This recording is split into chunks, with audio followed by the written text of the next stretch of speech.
ہم نہیں مانتے پاکستان کے دارالحکومت اسلام آباد میں قتل ہونے والے برٹش کشمیری نوجوان کے لواحقین اسلام آباد میں انصاف نہ ملنے پر شدید احتجاج کر رہے ہیں۔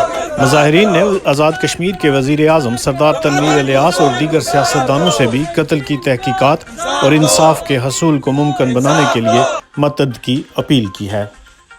I'm also appealing to the Azad Kashmiri leadership. The President has met me. The Prime Minister Tنویر Ilyas, I'm asking you, help this family. We are Kashmiri, we Pakistan Kashmiri. Please do your job. قتل ہونے والے نوجوان کی بہن سمیت دیگر نے اس عزم کا اظہار کیا کہ ہم قاتلوں کی گرفتاری اور سزا تک اپنا احتجاج جاری رکھیں گے۔ مدد کی انصاف لفظ ضرور لفظ ہمارا پرا قتل ہوا سی 11-12 تاریخ مارچ وچ تیسرے مہینے تے اساں کی پتہ لگا سی 16 تاریخ 5 درے رماڈا بائی ونڈم رماڈا ہوٹل اسلام آباد club road which a 4 star hotel ہے انہاں ہمارے پرا کی 5 درے اس نے ڈیڈ باڈی رکھی ہے روم وچ اس ہوٹل وچ نہیں رکھی نے 4 سٹار ہوٹل ہے ہر دن ہاؤس کیپنگ ہونی ہے۔